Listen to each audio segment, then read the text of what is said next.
Mrs. Grace's hand trembled as she held the curtain slightly open. The lantern flame flickered beside her, throwing shaky light on the wall. "Lydia," she whispered. "Come, look." Lydia hesitated, clutching her mother's wrapper. "I don't want to." "Nothing is there," Grace said, though her own voice didn't sound sure. Outside, the rain had slowed to a steady drizzle. The whole street looked empty, puddles shining under the dim reflection of a single faraway streetlight. The banana tree across the road stood still, its leaves dripping water.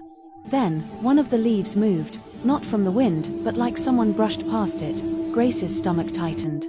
She blinked hard, squinting through the rain. The shape near the tree looked small at first, like a dog.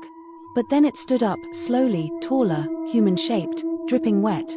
Lydia gasped and stepped back. "Mum, close it." Grace dropped the curtain instantly, heart pounding. The lantern flame jumped, almost going out. "Jesus Christ of Nazareth," she whispered, pressing her chest. "Mum," Lydia said, her voice shaking. "That's him. The man from the church." Grace turned sharply. "You're sure?" Lydia nodded fast, tears welling again. "He followed me here. I told you." For a long moment, they both just stood there listening, only rain. Then, knock, knock. This time, the sound wasn't soft, it was slow. Heavy.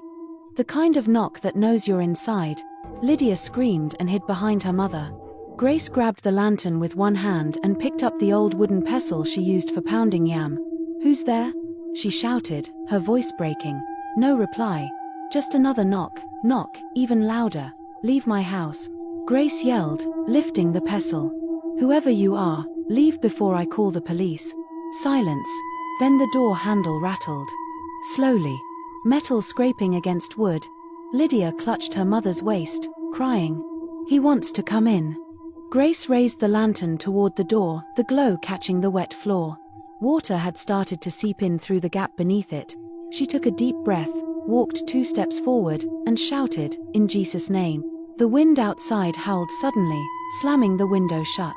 The lantern flickered again and went out. Darkness swallowed the room. Lydia screamed. And in that darkness, they both heard it, the sound of footsteps inside the house.